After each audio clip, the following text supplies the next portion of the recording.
Hello and welcome back to the game room. You know what I love? Video games. You know what I love? Talking about games. And it seems like a lot of people these days who cover games seem to hate them. Or at least the people who play them. Well, that's not me. And that's not the 5,102 of you beautiful people checking out this video here today. We just hit 5,000 and now we are already at 5,100. I'm always blown away, guys. Thank you all so much. Thank you for subscribing, tuning in, liking, all of that good stuff. I'm just so incredibly grateful for all of you, all the new people, all the old people. Everyone, just thank you. And this week, we are taking a look again at the Nintendo Switch. This week, because of the long 4th of July weekend, I was actually able to try out some of the more obscure and odd Switch games I picked up in the last year or so. So, unlike some of the previous episodes, I've actually played almost all of these. In fact, I think I played all of them. So yes, so if you want to see some more Switch games, let's take a look. There's a lot of games out there, some of which you've never even heard of. That's where I come in. My name's Luke. I've been playing games since the age of 2, and I have no life. This is my game room. So there's another YouTuber I follow called Into the Void. I believe he's based in South America, and he does some great videos. He did a lot of good Xbox 360 videos, and he finds these really obscure, interesting games that I'm always just... when one hits, it really hits well. And the first game I want to talk about today is one I found on his channel, which is a very unique game, and that is called Ved. Now, this, I believe, was just released in PAL territories. I don't think there's a NTSC release of it here in North America. But what this game is, it has sort of a similar art style to Darkest Dungeon, and the way the animation moves, that kind of thing. But it's half of a choose-your-own-adventure game, and then the other portion of the game is a turn-based combat game that almost reminds me of something like the Seventh Saga or Mystic Arc, where you have a behind-the-back view, but when you attack, and then you move either to the left or to the right. It does not seem like your abilities use mana or anything like that, but you are limited based on which direction the attack will take you. And why moving left and right matters is that there's 4 different spheres of attack that you can be in and that the enemy can attack you in. And if you're in one of the red ones, it has a bigger chance to crit and will guaranteed hit you, versus if you're in one of the ones where it's not being hit, then it has a better chance of missing. And then there's all this interactivity with the world, almost like the Telltale games, where you can decide to lie to someone or not, you can release someone or not, and at the end of the chapter, it then will show you, hey, these are the choices you made, and you might even see one that you've missed. And the prologue you're playing is some alpha dude. It's a little ridiculous, not gonna lie. He's trying to rescue some fairy girl, and then after the prologue, you are then playing as, I'm guessing, the grandson of this family. And what's interesting about your character is that they're blind. So in these areas where you're doing the choose your own adventure, you just go based on senses other than sight. So it'll say the air feels cooler here, the air feels warmer here, there's smells over there. So it's very interesting. It's one of those things where when I played it just for the brief time I did, I wanted to play more. Kind of the way Cold Sip Saga was, where it's like, wow, this is a very unique game. It is roguelike, I guess, and then just the traversal of the map when you're in the areas where you're going in between the battles, or sort of the choose your own adventure style, is just very stylized, very cool, something that I cannot recommend enough. And I want to say it was fairly expensive, just because like $40, $50, something like that. Well worth it though. That is one I'm very happy to get. And if you don't pick up any of the other games in this video, if that one sounds interesting to you, much like I thought it sounded interesting to me when I heard about it, pick it up. I don't think you'll be disappointed. All right, here's another one that I picked up that I think I saw this recommended on a Metal Jesus Reggie pickups video or something like that. and it was a very intriguing concept. It's basically a Dark Souls game, but you're playing as a stick figure. It's very tongue-in-cheek as well, and that game is The Last Hero of Nostalgaia. Yeah, Nostalgaia, Deluxe Edition. Now, this was a super rare games release, so that's, again, another one of these limited run type things. Those super rare games, I believe, never re-releases it, and I think I got it for $35, $40. It is international. It's a PEGI release, but it's Dark Souls. It's essentially a Dark Souls clone. Very nice feeling, to be honest. I went through the first prologue section, beat the first boss. It definitely is one of those things where it will hold your attention. It's no Shakespeare or anything. The tongue-in-cheek humor, the fact that you're a stick figure in this world, I'm sure will play into this as well as there's a lot of early computer jokes and things like run, exec, this and that. I liked it. I thought it was fun enough. The combat felt tight. The rolling felt good. As someone who's played a lot of the FromSoft games, it felt like riding a bike. It's definitely not easy, but it is not super, super difficult as well. And one of those ones that I'm very glad I took a shot on, because much like Ved before it, I probably would not have picked this game up under normal circumstances. But getting it, seeing it, I'm glad it's in my collection. That'd be a perfect game to bring on an airplane or a road trip or something like that, just to see what it's like. Okay. So when I was at the Roseville Gaming Expo, I came across this game, which was a sequel to another game I had that my buddy Rewind Mike introduced me to back in the day, and I had no idea there was a sequel. And there's something about it, I don't know if it's because I like saying the name, but there was Rico London. And this, unlike the first game, I actually found a little bit more enjoyable. Now, this one has co-op built into it if you want to play, so you can play as both of these characters. And unlike the first game, where you were choosing your path in between stages, this game seems to be one perpetual tower. Almost, they even make a Die Hard joke in the beginning of it, so you're not constantly getting kicked out of the action. Just in between stages, you'll use the money and the points and the things you got to then either buy new health refills or stimuli or new weapons, things like that.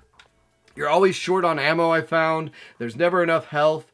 But even though the kind of the bullet time and the aiming felt a little worse than the first one, the actual drive to continue to play it felt better. Now, there is an easy mode too, where if you don't want to play in permadeath and have to restart once you die, you can play on that mode. I'm not sure if that was in the first one as well, but I just found it enjoyable. I thought this was a better representation of what they were trying to do with the first one, because getting kicked out, choosing your next hallway, getting kicked back in, the only downside on this one is that you really just don't know when the level's going to end, versus in the first game, you had an idea, but also that's what makes it a little bit more gamey, though you are kind of just going through different hallways and kicking in doors and waiting for the bullet time to kick in, and then that lets you know, oh, there's enemies around here.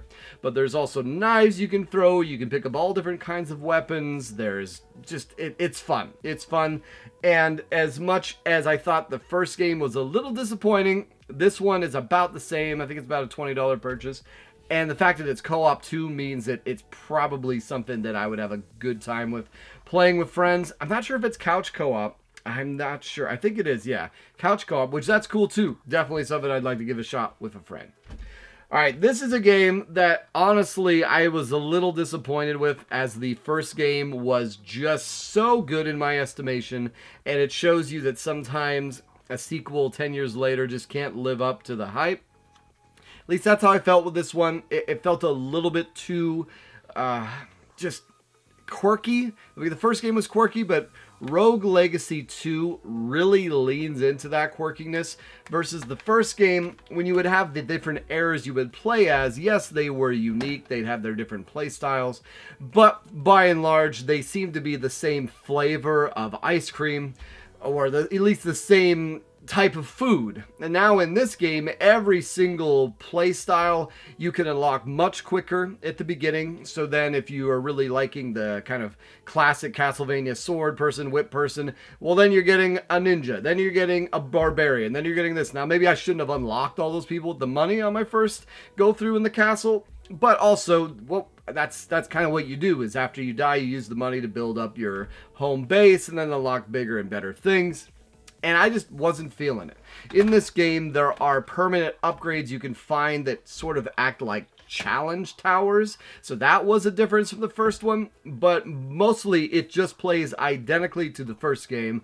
But like I said, with a lot more weirdness and wonkiness thrown into it with the different airs. And I don't know. It made me just want to go back and play the first one rather than play the second one. But I also will say I probably could give it a fairer shake. So let me know, have any of you guys played Rogue Legacy 2? I really like Rogue Legacy 1, but I did not care for the second one. And it seems like that is kind of the feeling on it in general, because it kind of came out and went without much of anything other than finding out that Limited Run did a release of it a year or so later. But yeah, pick it up. That's probably one that's going to be harder to find. If I didn't feel that way about it and I like the first one, I'd like to know what other people thought too. All right, now this is one that I picked up. I want to say it was a recommendation from Legally Insane Gamer, and it basically is just a modern remake that looks and plays just like Sunset Riders, though it has nothing to do with Sunset Riders, and that game is Deathwish Enforcers. This game completely went under my radar. I didn't even know it came out. I didn't know it was a limited runs release. And when I saw his video, there was just so happening to be either a vault sale or something like that where I was able to buy a copy for like $30, regular pricing. And I'm like, yeah, you know what? I'll pick that up. I love Sunset Riders. It's another couch co-op game. I believe you can have even up to 4 players. And much like the Super Nintendo and the arcade version, all 4 players. 2 of them, so they share the same moveset between 2 of them. So you have the pistol using guys and then the shotgun using people. And unlike Sunset Riders, these are more tropes of kind of 80s action cop movies. So you have Dirty Harry. I'm assuming one of them is supposed to be Shaft, and then the other girl looks like a go-go girl, and I'm not sure. But yes, you have 2 girls and 2 guys. The 2 guys have you have the pistols and you have the shotguns. And it very, very similar feel, layout, graphics to Sunset Riders. And to be honest, that is a good thing, in my opinion. It's also pretty damn hard. It felt harder than the original Sunset Riders, not gonna lie. When you lose all your lives, it is one-hit deaths. When you lose all your lives, you can switch between all the characters you want. But then eventually you will run out of continues. Now maybe there's a setting where you can make those continues infinite. But I got to the end of the first stage, which has the boss fight play out identically to the first boss fight from Sunset Riders. And then moving on from there, I'm not too sure how it goes on, but it is a classic arcade experience. This could be one where I could see it playing with friends, playing with Jen, and really getting that Super Nintendo feel. So if you like those old school feeling games, get that one. That was one that I was not aware came out, and you may not have been aware of it too. But yeah, pretty cool. A Sunset Riders spiritual successor type game, even if it is a little tough, not gonna lie. All right, moving on from that. So this is a series of games that I was completely unaware of, and I saw it come out on the Switch, which made me look back at the previous titles that came out on the Wii. And then just something about it just struck a chord this time. I'm not sure why, but I showed you guys in a recent video, the Roseville Pickups video, that I picked up the original game on the Wii. Well, I also picked up the game on the Switch, which was Endless Ocean Luminous. And more or less, this is just a game where you're swimming around in the ocean, scanning wildlife, avoiding getting eaten, and it's just chill. It's just a chill game with not too much in the way of twitch reflex stress, but in the way of, hey, let's look around, let's search. And there's online components to it where you can have a free dive and see things that are everywhere. There's also a story mode where it seems like you find a giant coelacanth, or what I used to call him a coelacanth, early on, which, side note, I had never heard of this particular fish. I don't know if this is big in Japanese culture, but coelacanth, I believe, was a fish that was assumed to be extinct, and then it actually was found alive in either the 90s or early 2000s, and it's used all the damn time as a rare fish in Harvest Moon, in other games where there's fishing. You'll find these things come up. And then in this game, they have one that's the size of Godzilla. So that's kind of the... I'm guessing in the story mode, that's the onus. That and the fact that the coral reef is dying. I don't know. It's just a game where you're swimming around looking at stuff. But I didn't get great reviews from what I saw. But just... And yeah, like it is very much one of those things where it has that same Nintendo Switch art style that new Pokemon Snap has and other games. Like I feel like that's almost a default engine they're using, but fun. I enjoyed it. It's just a fun, relaxing game. I have recently heard the expression of cozy games. Was never really aware of what those were. Sometimes you just like playing a game that's a little low stress, like a Harvest Moon or Stardew Valley. And I would imagine I played the first 4 or 5 story mode chapters in this, and I don't see this being all that difficult.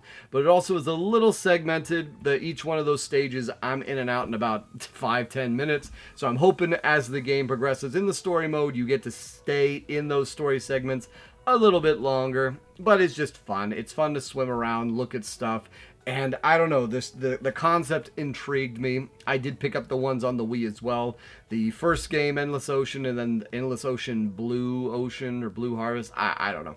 Anyways, that one is really hard to find. So it came out, I want to say last year, and I think I found it for around $35, but it is hard to find it. It was not really anywhere on Amazon, not many copies out there.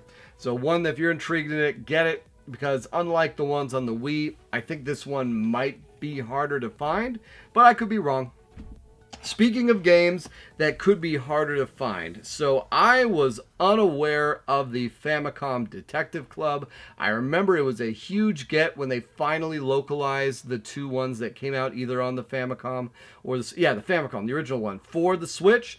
But the physical copy of that dual pack only came out in Japan. And then there was a third game that came out on the Super Nintendo, but that's never been localized as far as I know. Well, there was a 4th game, which I didn't even know this was part of Famicom Detective Club. I just saw someone during the Xbox 360 hype mention this game.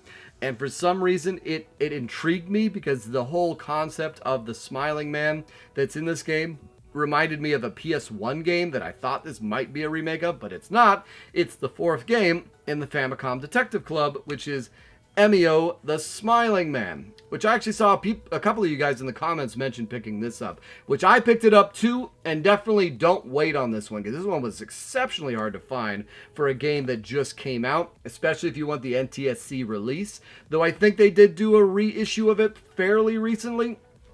But I've never played a visual novel game. I don't know too much about how they play. Playing through this game, what it reminded me of a lot was back in the day when you would have in computer labs, say in elementary school or in middle school, where you would get these sort of early PC game, either text-based or image-based, where you would be talking to people, you would have different suggestions or different things you could investigate. And then depending on what answers you picked, you could get different answers, or if you said the right thing, but sometimes too soon, you could progress the story and then you couldn't go back. And that's how this game kind of plays out, but with better visualizations and also, in a more 2024 presentation. Just playing the first chapter of this, though, immediately I thought this is a game that Jen would love.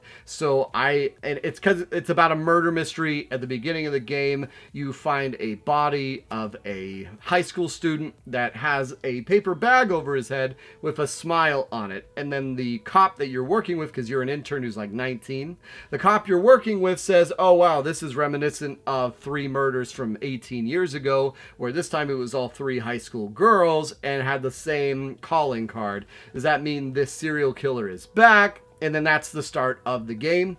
And honestly, much more mature and much more intriguing than I thought it was going to be on the surface. And now seeing just that little taste, I'm thinking, oh, okay, now I know why people are so fervent about these Famicom Detective Club games because, oh man, I'm already hooked on this already. Now, the gameplay, the style is not for everyone, but as someone who is an eclectic gamer, I like playing everything of all different genres and all different styles. I can't tell you I'd want to play 30 of these in a row, but finding this one, and I think this might be one of the better ones out there just based on just the beginning and sort of the things I've seen about it online. Pick it up. This is one that's going to be hard to find. I want to say I couldn't find it any cheaper than $50, $60. I can't remember what I got mine for. I picked this up earlier last year or something like that. But really, really glad to have it and hoping that we get a physical release of the other Famicom Detective games because I really don't want to buy them digitally. But what are you going to do? That seems to be the future. All right, getting down to the last few here. So this is one that I originally played on the 3DS, and I was very excited to see it get a Switch HD remake. Now, this is one of the few that I have not had a chance to play on the Switch, but I played the 3DS one a lot, and I think I know enough about to talk about it, and that is Luigi's Mansion 2 HD. I'm so glad this got put onto the Switch. The Switch now has Luigi's Mansion 1, 2, and 3, a very great series in my estimation. I was disappointed with this when I originally played it because unlike the first game where you're in a mansion and it's a perpetual mansion, you don't leave it. In this game, you always got to make it bigger and better, so they introduced 3 additional mansions. So I think there's 4 total mansions you go to in this game, but you go in and you essentially accomplish a task and then you leave the mansion. You debrief with EGAD, and then you go back to the mansion again, and it's changed a little bit. And it's funny, I like that formula a lot in the 3D Mario games, but in Luigi's Mansion, I much prefer the first game where you're just in a perpetual mansion. Even with 3, you're in a perpetual hotel, but each floor kind of feels like its own stage. Nothing really has been able to capture the magic of the first Luigi's Mansion, but getting this one on the Switch without having to play it on the 3DS, it wasn't a day one purchase, but it was one that I wanted to jump on immediately. I would like to give that one a shot to see if my opinion on it changed based on playing it on the Switch as opposed to playing it when I played it on the 3DS.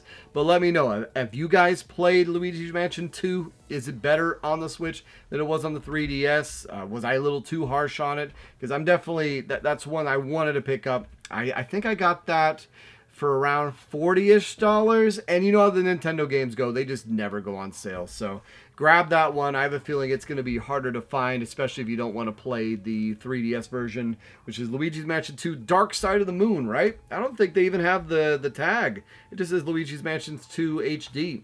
They got rid of the Dark Side of the Moon part. Interesting. All right. Then the other game that I didn't play this week, but I wanted to mention just because I mentioned Xenoblade Chronicles 2 last week, there was a standalone DLC prequel game that came kind of out of nowhere. I remember when this released, I assumed it was just DLC for the base game, and then there was a physical copy of it that I just happened to catch on Amazon one day for like $40. So I picked it up just because I assumed, all right, well, I'll get around to beating that game eventually. I think this was in 2018. So I got it, and then this game shot to the moon as far as the cost, and that is Xenoblade Chronicles 2, The Golden Torna. Yeah, Torna, the Golden Country, that's what it is. This got really, really hard to find for a long time. It went over $100 easily.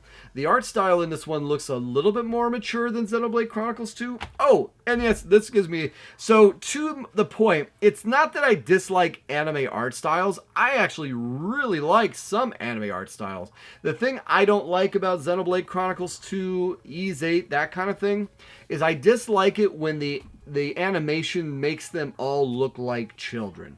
So one of the reasons why I kind of got over the Final Fantasies with Final Fantasy 9, I liked the way in 8 it seemed like we were playing as mature characters, and then 9 it went back to the kids, and then 10 it looked like you were playing as, a pretty boy again.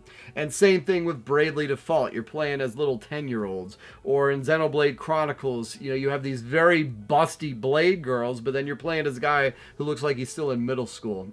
Unlike Expedition 33, where it actually looks like I'm playing as real human adults. So that's kind of where I toe the line on some of the anime art style. That's why I like Fire Emblem. In Fire Emblem, for the most part, you know, I started off with Path of Radiance, we're playing as Ike, which Ike looked like a real dude. Same thing, Final Fantasy Tactics. It just, the art style can really turn me off sometimes. But back to Xenoblade Chronicles 2, Torna, the Golden Country. Yeah, know nothing about it, but it got great reviews. People love these DLCs on the Xenoblades. I know Xenoblade Chronicles 3 apparently had a really great DLC as well. So let me know, is that something that I should check out? It says it's a prequel story, so does that mean you can play that completely separate of the second game? I don't know, but one of those ones where I was very happy to find out that the price went on it skyrocketed because I'd already bought it. Now it's kind of come back down to earth in recent years, which great, grab it now. I think you can find it for $60, $70 sometime. I'm never around the 40 I got it at, but still better than when it got to like 100. I think it even got maybe to a couple hundred at some point. It was kind of nuts. All right, and then the last game we're going to talk about today is one that I have been trying to get since 2015. I missed out on the chance to get it when they had the original limited run of it, which this is one of the original limited runs. And then when they came out on the Switch, there was a Switch version of it, but it came out around the time where I just didn't have the funds to be buying something that I honestly didn't need, and I thought I could get it later. Then the price went up. And then somehow the price has come down. I don't know if there was a reissue of it or not, but I was not complaining because I was finally able to pick this up for $30 on the Switch, and that is Saturday Morning RPG. So I was intrigued with this game because it plays like a traditional RPG from back in the day, 80s and 90s, and it seemed to have some of that Saturday morning flair in it where it's parodying G.I. Joe and that kind of thing. So I just wanted to see it for myself. Was it fun? This was actually one of the games that Limited Run published as well as made. So, because I know that was kind of their first thing, is that I think Mighty Rabbit was the name, and they became the publishers for that developer before they became just doing everything. And honestly, gotta tell you, after playing it for just a little bit, I was very disappointed. I thought it would be better than it was. The humor reminds me a little bit like Retro City Rampage, where it's so on the nose that it gets a little irksome, and just like, you know, I don't expect it to be super earnest in that, but I also, like, you know, it's kind of like that Marvel humor overload where it's like, okay, can't we take anything serious here? I mean, yes, the guy's getting pulled into his TV, but I don't know. Then the combat itself seemed a little lackluster with the way you are doing battle. Didn't like it that much, but for $35, yeah, I'm okay to make that risk and not have paid the amount I would have paid to have to get the PS4 version or what the Switch version was getting up to. So I'm okay with that. I appreciate the call-outs to G.I. Joe, and, you know, maybe it gets better once you get into it, but the combat was a little lacking, not gonna lie. The turn-based combat in VED was a lot better and more digestible than what I found in that game. Because before every battle in this game, you have to move your controller stick in order to get your bonuses. Which the first, you know, and you have to do it very fast to get it 5 times to get the most bonuses. You know, doing it once or twice was okay, but if you're gonna do that every time you get into battle, like, yeah, it reminds me a little bit like the South Park games, but not as good. And that's kind of my thought on that game. But anyways, there you have it. There are another 10 games you should pick up for the Switch immediately. And if you didn't notice, last week we had the video titled the 10 Switch games you should pick up, but we actually only had 9 games on it. And that was a dumb mistake on my part. I don't know how I did it, but I went ahead and still released it as the 10, and no one called me out on it. So hey, that was kind of funny. But yes, thank you guys so much. I'm just so incredibly grateful for you guys coming back every week, making these videos more and more successful. Already 5,100, 900 away from 6,000. I just, you know, for all these years, I wanted to be at this place. And now that I'm here, it's just kind of surreal. So I just want to keep thanking you guys. As a reminder, I release a new video every Tuesday. It's been so nice getting a hold of you. Take care.